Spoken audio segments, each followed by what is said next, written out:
बोला पुंडरीक वरदेव श्री ज्ञानदेव तुकाराम पंढरीनाथ महाराज की जय। समोह विभ्रम मासे हिळताती धैर्याची आविसे तेथे देवाळे भोवत वळसे अज्ञानाचे। तर ज्ञानेश्वर महाराज म्हणतात, माया नदीच्या प्रवाहात मोह भ्रमाचे मोठाले मासे शिताफीने धैर्याचे लचके तोडून गिळतात आणि मग त्याच्या परिणामी वेडेवाकडे अज्ञानाचे वळसे खात त्या नदीतच गरगर भोवंडत राहतात। म्हणून जन हो, या मोहापासून अलिप्त राहिलो तरच माया नदी ओलांडता येते। या ठिकाणी महाराजांच्या आयुष्यातील एक छोटासा प्रसंग आठवतो। एक दिवस ज्ञानेश्वर महाराज आणि मुक्ताई नदीकाठी चालले होते। महाराजांची चाल झपझप, मुक्ताई थोडी रमत गमत येत होती। पुढे असलेल्या ज्ञानदेवांना धुळीत एक दागिना चमकताना दिसला। त्यांच्या मनी विचार आला, मागून मुक्ताई येते आहे, न जाणो स्त्री सुलभ स्वभावाने उचल खाल्ली आणि तिला हा दागिना उचलण्याचा मोह झाला तर? ज्ञानदेवांनी चालता चालता हळूच थोडी माती त्या दागिन्यावर ढकलली आणि दागिना झाकून टाकला। मुक्ताईने ते सारे पाहिले आणि मुक्ताई अगदी मिश्किलपणे म्हणाली, ज्ञानदादा, मोह मला नाही तुम्हाला झाला।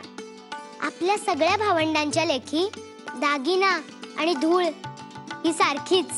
तुम्ही माझी परीक्षा करायला चुकलात। तुम्ही दागिन्याला धूळ न समजता दागिना समजलात, हो ना?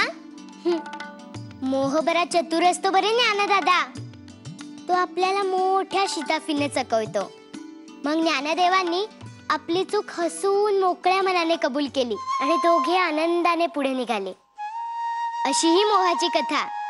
बोला पुंडलीक वरदेव श्री ज्ञानदेव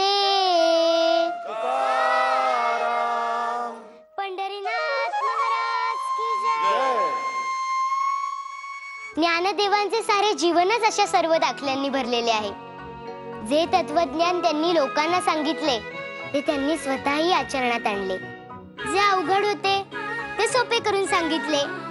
लोकांना जगण्याचा अर्थ सांगितला। लोकात पसरलेले अज्ञान दूर करून ज्ञानाचा दिवा लावला आणि तो अहंकाराचा वारा न लागू देता तेवता ठेवला। तोच प्रकाश अजूनही आपल्याला वाट दाखवितो आहे। त्या ज्ञानरायांच्या चरणी माथा ठेवून म्हणूया, ज्ञानेश्वर माऊली ज्ञानराज माऊली तुकाराम, ज्ञानेश्वर माऊली ज्ञानराज माऊली तुकाराम, ज्ञानेश्वर माऊली ज्ञानराज माऊली तुकाराम, ज्ञानेश्वर ज्ञानराज माऊली तुकाराम, ज्ञानेश्वर